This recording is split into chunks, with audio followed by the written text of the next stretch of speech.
Class 10th में आप सभी बच्चों का एक बार फिर से स्वागत है। और इसके पहले हमने पढ़ लिया था कि कैसे डाबराइनर ने, ठीक है, या डोबर्नियर्स ने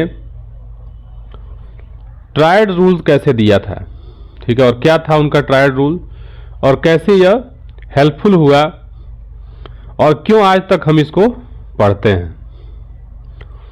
तो डोबर्नियर्स का ये जो सिद्धांत था ट्रायड रूल, उससे बहुत सारे वैज्ञानिकों को प्रेरणा मिली।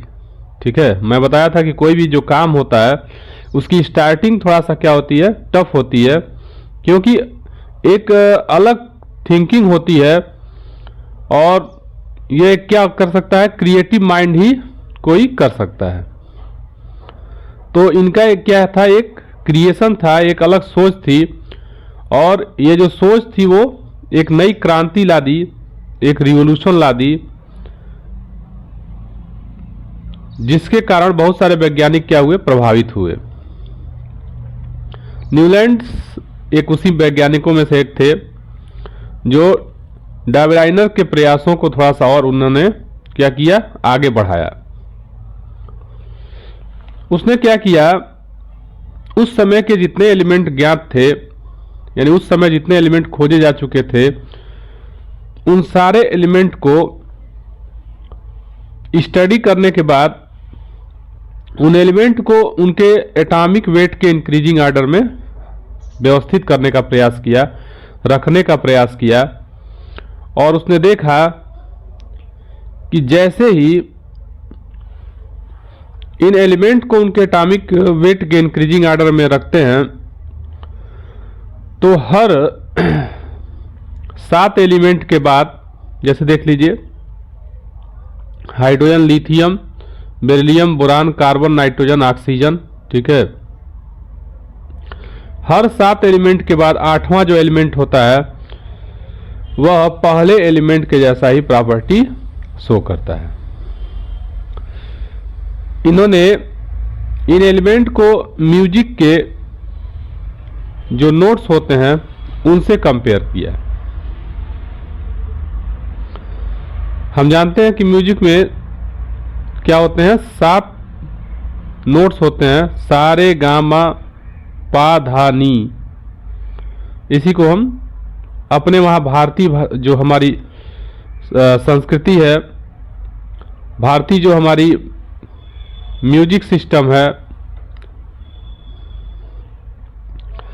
हमारे संगीत जगत में हम इसको सारे, गामा, पा, धा, नी कहते हैं।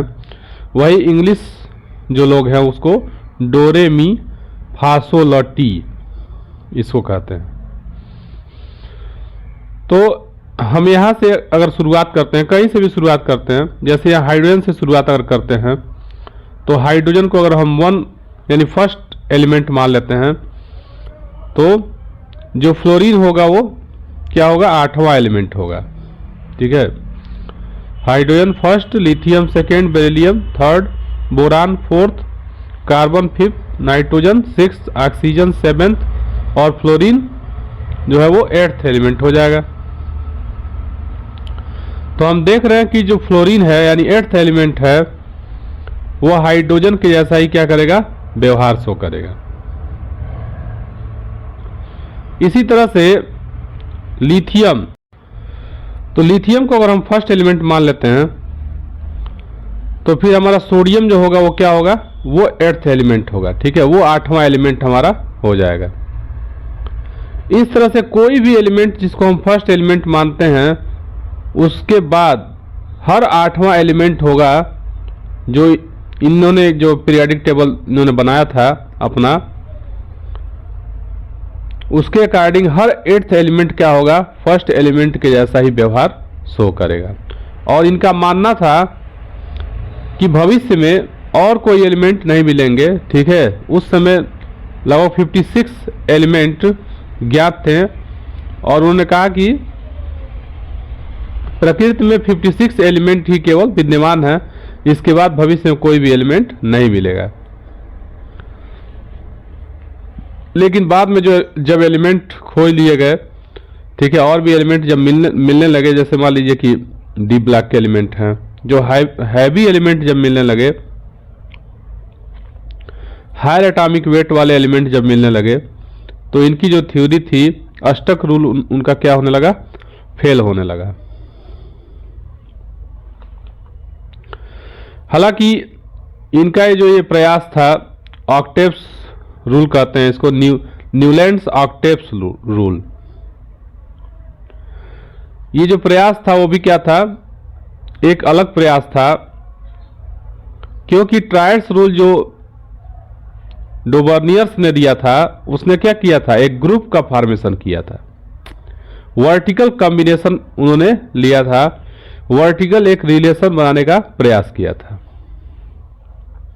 और न्यूलैंड्स ने क्या किया, जब एलिमेंट को उनके एटॉमिक वेट के इंक्रीजिंग आर्डर में हॉरिजॉन्टली जब उनको अरेंज किया, तो उन्होंने एक हॉरिजॉन्टल रिलेशन लाने का प्रयास किया। ठीक है, तो ये दोनों रूल जो हैं वो अपने आप में क्या हैं, इंपॉर्टेंट हैं। आज भी इनको हम इसीलिए स्टडी करते हैं।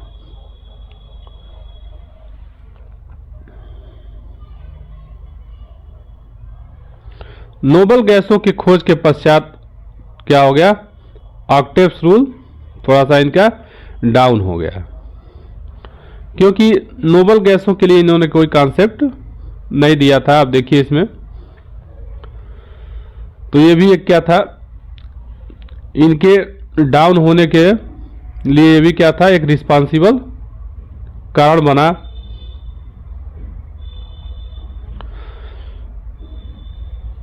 और ट्रायड्स रूल और न्यूलैंड्स ऑक्टेव रूल, इन दोनों रूल को स्टडी करने के पश्चात जो बाकी वैज्ञानिक थे उन्होंने फिर से अपना प्रयास शुरू कर दिया, क्योंकि अब तो और भी उनके सारे क्या थे, उनके सामने और भी बहुत सारे एलिमेंट आ गए थे। तो इस कंडीशन में उस समय एक वैज्ञानिक थे लोथर मेयर। ठीक है, लोथर मेयर का इसमें नहीं दिया होगा। लोथर मेयर और मेंडलीफ दो ऐसे वैज्ञानिक थे जो एक ही समय में इस पर काम कर रहे थे। ठीक है, लोथर मेयर जो थे वो फिजिकल केमिस्ट्री से संबंधित थे। उन्होंने भी एलिमेंट के प्रॉपर्टीज के बारे में स्टडी करने का प्रयास किया था, और उन्होंने उसको ग्राफिकली उनके एटॉमिक वेट में और उनके फिजिकल और केमिकल प्रॉपर्टीज में एक रिलेशन लाने का प्रयास किया था। एक ग्राफ बनाया था। ठीक है, और ग्राफ के आधार पे उन्होंने इसको एक्सप्लेन करने का प्रयास किया था। ठीक है, लेकिन लोथर मेयर के पहले ही मेंडलीफ की जो आवर्त थी वो क्या हो गई, प्रचलित हो गई, इनका पास हो गया। ठीक, और मेंडलीफ का जब पास हुआ तो लोथर मेयर थोड़ा सा क्या हो गए, डाउन हो गए, और इनका फेमस हो गया। तो सबसे पहले इनके बारे में हम देख लेते हैं कि मेंडलीफ ने क्या किया था। मेंडलीफ ने बताया कि जो एलिमेंट होते हैं उनके फिजिकल और केमिकल प्रॉपर्टीज एटॉमिक वेट के पीरियाडिक फंक्शन होते हैं। ठीक है, आवर्ती फलन होते हैं, हिंदी में आवर्ती फलन होते हैं।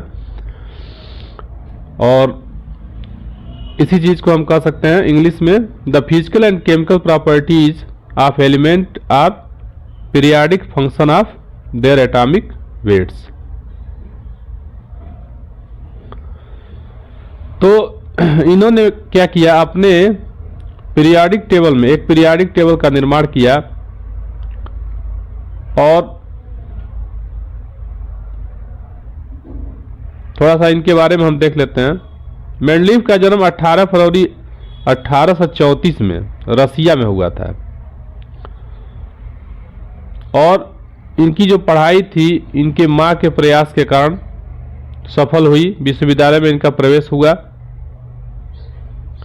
अपनी खोज को इन्होंने अपने मां को समर्पित करते हुए लिखा, उन्होंने मुझे उदाहरण देकर समझाया, प्यार से समझाया। ठीक, अपने शेष संसाधनों एवं शक्ति व्यय करके मेरे साथ विभिन्न स्थानों पर गई। वह जानती थी कि विज्ञान की मदद से बिना हिंसा के, ठीक है, लेकिन प्यार व दृढ़ता से अंधविश्वास असत्य धारणाओं एवं गलतियों को दूर किया जा सकता है। मतलब बिना लड़ाई झगड़ा के, ठीक, क्या किया जा सकता है, उस समय जो लोगों के अंदर अंधविश्वास था उसको दूर किया जा सकता है और समझाया जा सकता है कि वास्तविकता क्या है। मेंडलीफ वास्तव में क्या थे, महान थे। इनको फादर ऑफ पीरियाडिक टेबल कहा जाता है। इनके इस पीरियाडिक टेबल के कारण जो उस समय जो वैज्ञानिकों ने अपना योगदान दिया था, जैसे मान लीजिए ट्रायड्स लॉ है या न्यूलैंड्स ऑक्टेव लॉ है, या कुछ हद तक उन्होंने लोथर मेयर को भी समझा दिया। कुछ हद तक क्या, मैक्सिमम लोथर मेयर का भी कॉन्सेप्ट इनमें क्या हो गया, समाहित हो गया। इसीलिए लोथर मेयर जो थे उस समय उतने फेमस नहीं हो पाए। ठीक है, उनसे बेहतरीन इन्होंने उसी समय में दे दिया था, ठीक है, सेम टाइम है था दोनों लोगों का। लेकिन इससे पहले जो दिए थे ट्रायड्स रूल है या मान लीजिए न्यूलैंड्स ऑक्टेव लॉ है, ये सब इनका जो टाइम था वो अलग था। ठीक है, टाइम ड्यूरेशन में अलग है। देखिए 1834 में ये हैं, इसीलिए ये लोग क्या हो गए, फेमस हुए। नहीं तो मेंडलीफ के टाइम में रहते तो ये लोग भी उसी में समाहित हो जाते। 1866 में थे। तो मेंडलीफ ने क्या किया था, एक पीरियाडिक टेबल बनाया, उसमें 8 समूह थे। ठीक है, 8 वर्टिकल कॉलम थे। इन वर्टिकल कॉलम को मेंडलीफ ने समूह कहा, ग्रुप कहा। और 7 क्या थे, हॉरिजॉन्टल कॉलम इन्होंने बनाया था, उसको उन्होंने आवर्त कहा या पीरियड कहा। देखिए यहाँ 7 जो है वो हॉरिजॉन्टल है। हॉरिजॉन्टल मीन्स ऐसे होता है, ठीक, ऐसे क्षैतिज कहते हैं इसको। और वर्टिकल मीन्स होता है ऊपर से नीचे। ठीक है, ये वर्टिकल हो गया, वर्टिकल लाइन हो गया। तो इस तरह से इन्होंने क्या किया था, पूरे जितने एलिमेंट उस समय के पाए गए थे, खोज लिए गए थे, ठीक, इन सबको क्या किया गया था, इसी हॉरिजॉन्टल और वर्टिकल कॉलमों में उनके प्रॉपर्टीज के आधार पे उन्होंने अरेंज करने का प्रयास किया था।